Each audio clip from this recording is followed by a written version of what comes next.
I just got back from the grocery store and I got this for my daughter. She loves pumpkin stuff, so she should like this bread.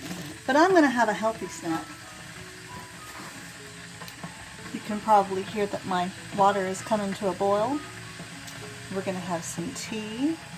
This is what I keep my black tea in. This is Darjeeling. This is the brand of Darjeeling that I like. I get that at like an Asian market kind of store, or a Pakistani kind of one of those Indian kind of stores if I can find them. It lasts a very long time, so we'll just put a little pinch in there. This is a very small pot. I have so many fancy teacups, but I almost always go for this one. It is a Mikasa. It's a good size. Oh, here comes the water.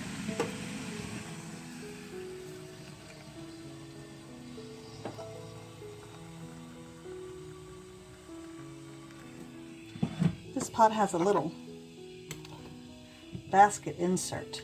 I love that. And it just sits in there and can stay in there. You don't really want it to steep too long, but I'll be drinking this pretty fast. But you don't have to worry about tea leaves in your tea. Let me get some sugar. I like this kind of brown sugar. I don't know if it's healthier.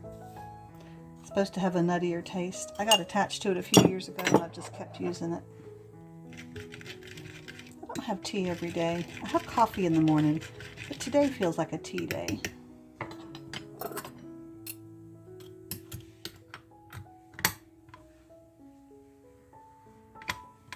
I'm a little cozy. Okay, let's go into the studio. How about that?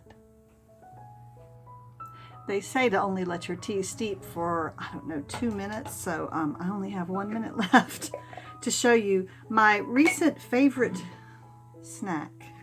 It's almost, what is it? It's about 10:30 in the morning right now, and I had breakfast at 5:30, so I'm getting a little hungry. So I've cut up a banana into little discs. See that? And then this is an almost empty jar of the chocolate sauce, the homemade chocolate sauce that I make. And I think I still haven't done a video of that. I need to do that. So I just take a little bit of the chocolate sauce, put it on the banana. Because you know, banana by itself after a while is kind of old. This is a good way to get banana down. It's a great chocolate sauce recipe. To me, it's better than Nutella or anything else you could put on a banana.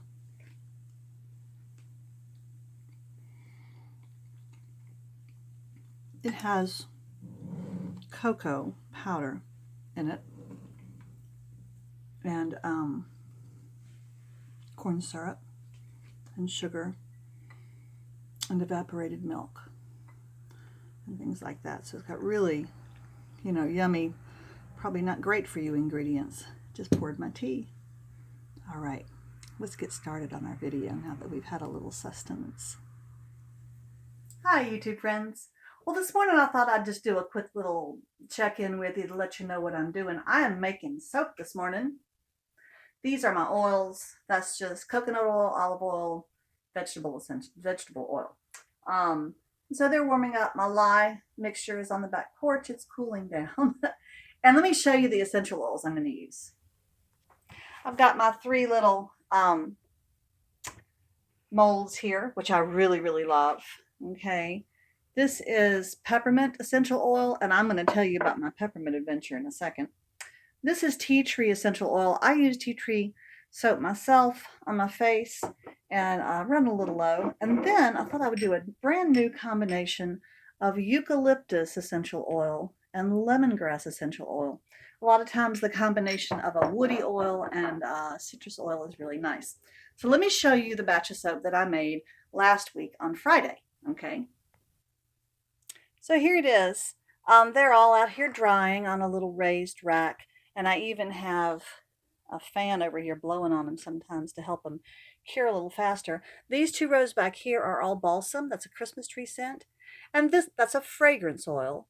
And I had another fragrance oil for this log here, and it was supposed to be candy cane, which I'd used years ago, not too many years ago, a few years ago. And I think maybe I didn't like it, but I'd forgotten. It's supposed to, you know, smell like a candy cane, which is peppermint, but it doesn't really. It kind of, I had Adam do a scent test. I said, tell me what you think this smells like. And held it up to his nose. He had his eyes closed. He's like, man, I don't know. It's kind of vaguely vanilla-ish, but it's perfectly good bar of soap.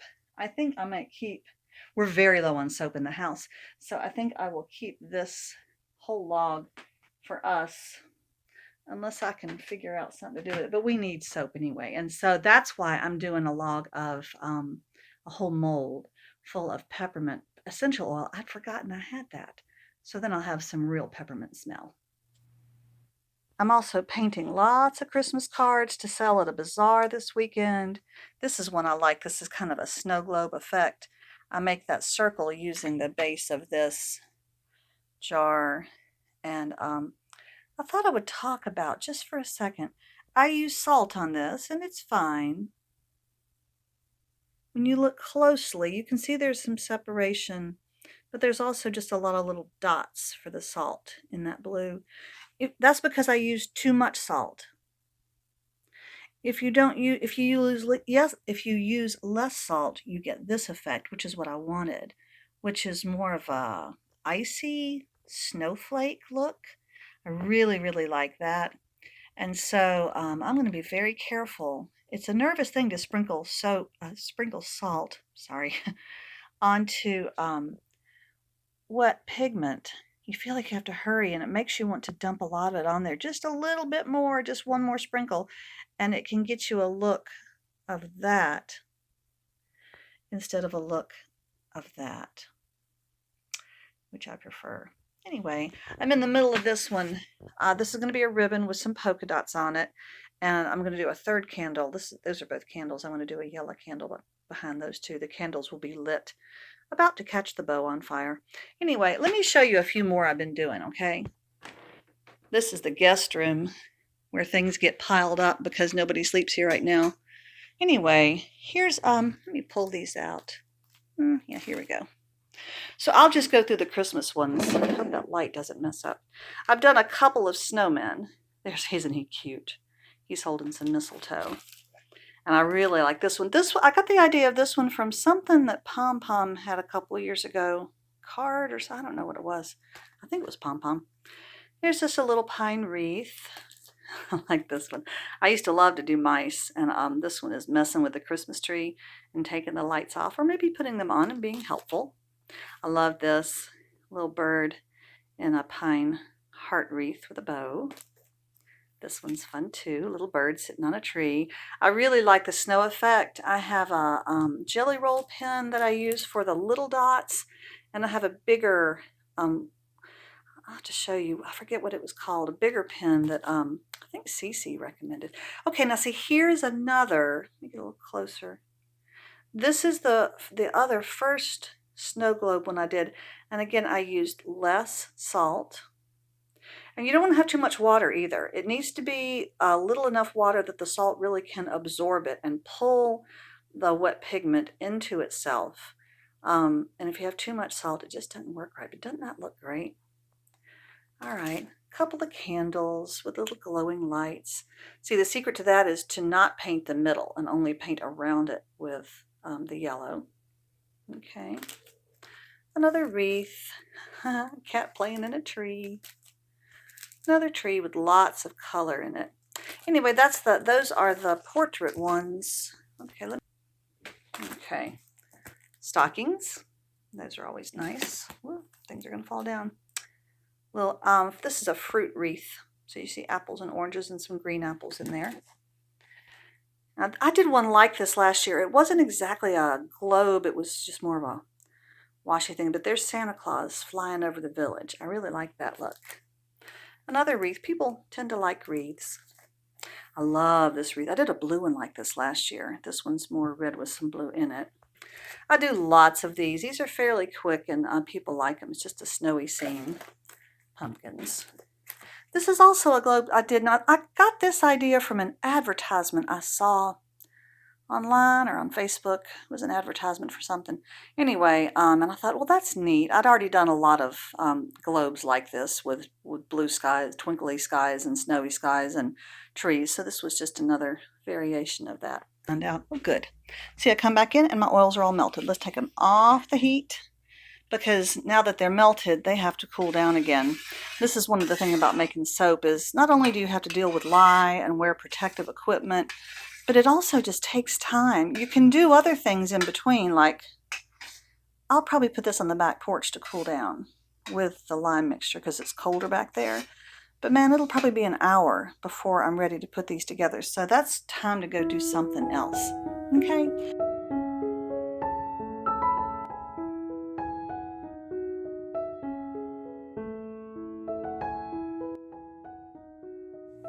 The soap is made, and I've put it all to bed. Shh, it's like 3 little children all snuggled up together in one bed. Here they are underneath the blankies. So these are some old towels. So this is the tea tree. The one in the middle is peppermint. And this one down here is lemongrass eucalyptus, which I have never combined before. And I am really looking forward to smelling it. I smelled it when I poured in the essential oils, and the lemongrass was really strong. Usually eucalyptus is a dominating scent. So anyway, we'll see how that balanced. I put a little bit more eucalyptus in to see how that would do. So these have to come to the gel stage. If I remember, I will show you the gel stage. Otherwise, you'll see them when they're cut up. Okay, I remembered to check the soap. And I want you to see what it looks like when it goes into the gel stage. Especially over here. See how there's a lighter band around the outside, and in the middle of the log of soap is darker. That really dark section indicates that it's gone to gel. You can see it here as well with a lighter on the side. It's much darker than it was when I poured it in there.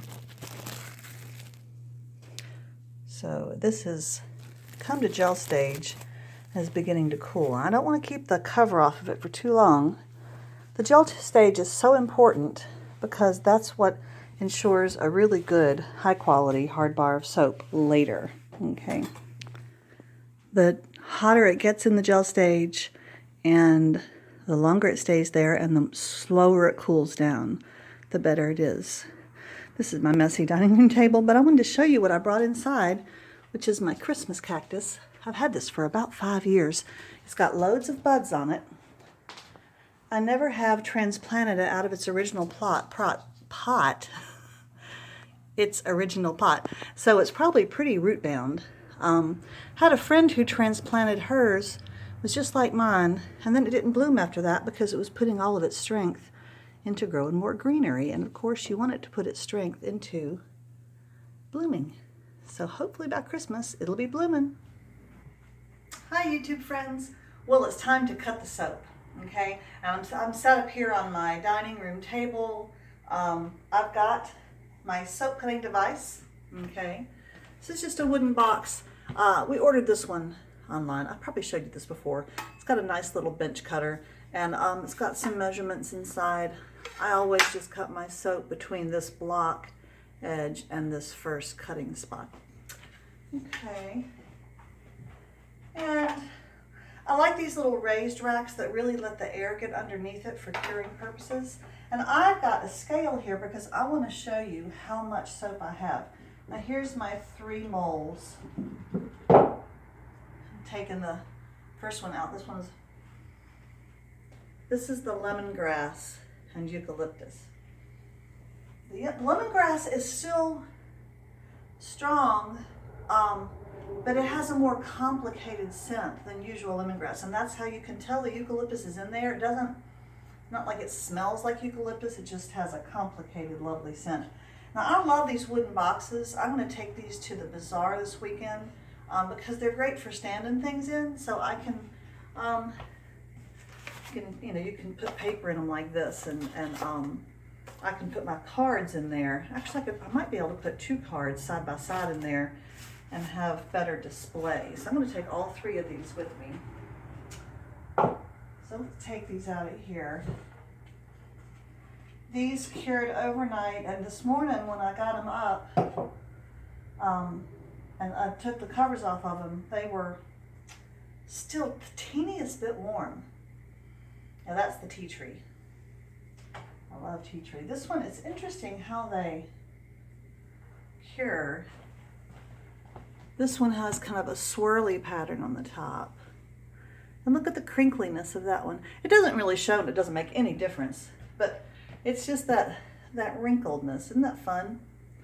But the tea tree will be almost all for my home use. I may have, you know, like 4 bars or something that I'll take to the farmer's market to sell. But it doesn't sell really fast, but people who like tea tree really like tea tree and they don't want anything else. Okay, so I've got 3 of these fun boxes now, and this is the peppermint, and that's a nice bright peppermint scent. And see, these are great.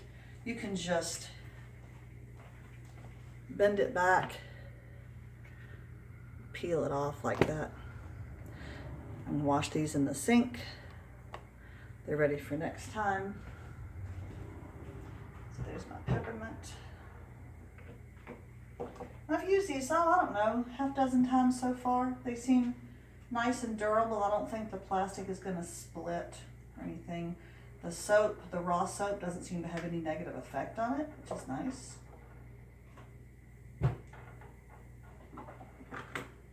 There's just, there's no leaking, obviously, with these. That was a huge problem with my wooden molds that I used before.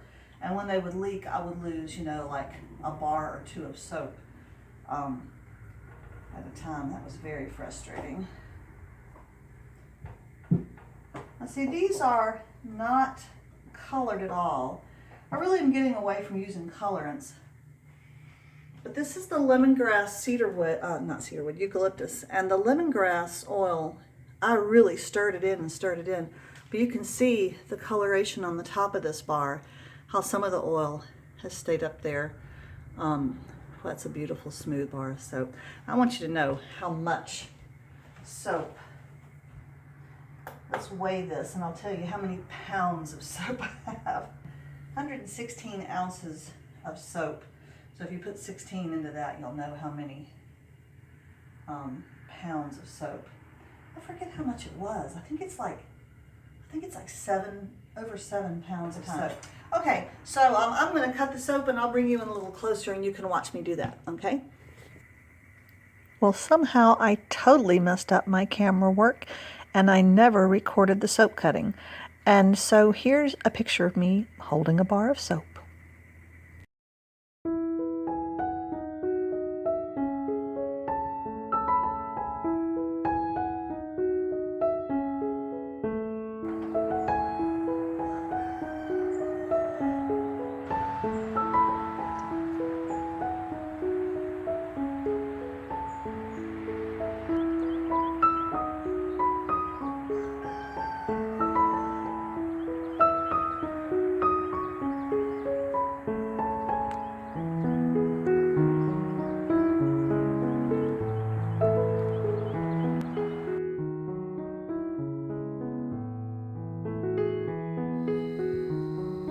Well, we're going to finish this video with a little bit of outside time. I am in a spot of our property that is probably the wettest. It's pretty damp around here. So Adam planted a whole bunch of willow, and all these trees here behind me are all willow. Now one of them over here in the corner is a really beautiful specimen willow tree, and we take clippings off of that and hope to plant more of those back in the pasture where we don't have any shade. But the rest of them, I'm sorry to say, are all swamp willow, and so they're a really inferior type of willow. But what Adam wants to do here is to have them all grow up high, and they are quite high now. They're way overhead. They've got to be 20 feet tall at least. Yeah. And so he wants to intertwine the branches and make this into kind of a little room, so that the branches overhead make like a ceiling and you can walk in it, okay? Kind of a little magical fairy-like place for the grandchildren and the children and us. But we really have to get You have to be able to walk in between the trees without bapping your head. So I'm trimming all of the low branches and loading them into, where's my wheelbarrow? There it is. Loading them into my wheelbarrow and then taking them, hooray, taking them to the gate over here, and then I can easily take them out to the burn pile out in, oh, there it is, out in the pasture. Okay, so I didn't bring my tripod out here.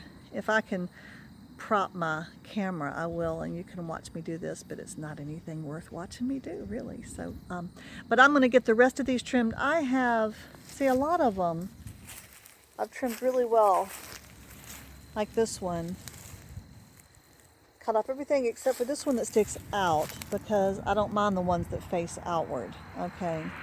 But I've really trimmed them down. But I have about 5 left to do. That won't take me any time at all. So I'll get that done, all right?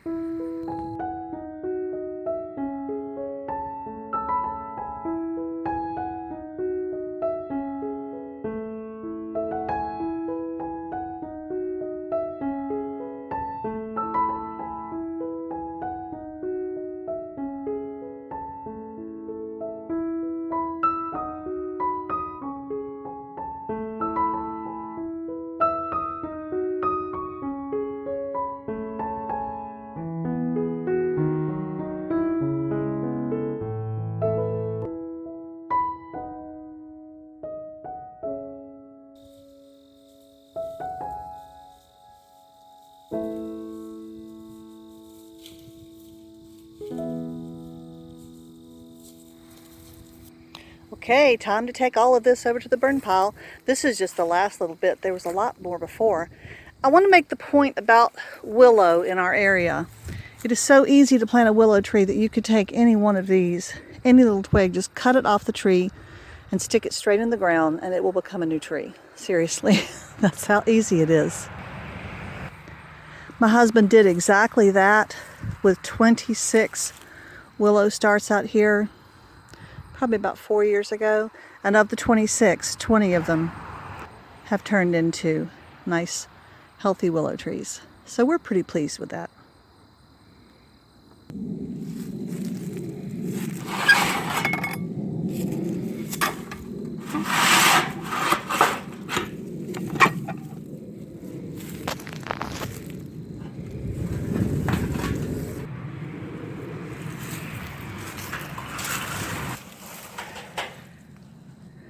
A nice easy way into the pasture.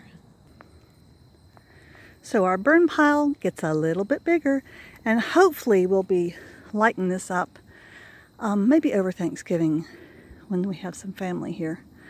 This is the place where we'd really like to plant some new willow because it's a big open pasture. It was great for grazing horses for the previous owner, but we don't really anticipate ever having horses here. So, or needing it to farm anything out here. It's a beautiful flat space. It will be great for putting tents or RVs or something like that and developing in that way. So it'd be nice to have a little bit of shade for folks. Well, you can see that these trees over here in the middle of the afternoon cast shade way out into the pasture. It's really lovely. All right, that's probably it for the video today. I'm taking you inside, taking you outside. Such a pretty afternoon.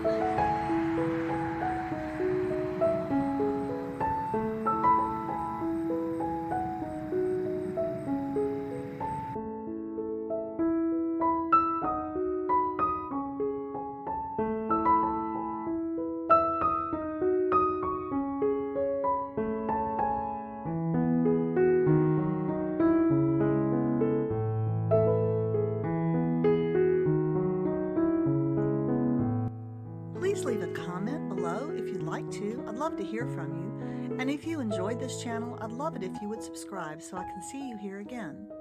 If you liked this particular video, then please click the thumbs up button, which tells me that you really like this particular content. There's also a little bell down there that will help you get notifications every time a new video comes out on my channel. Thank you.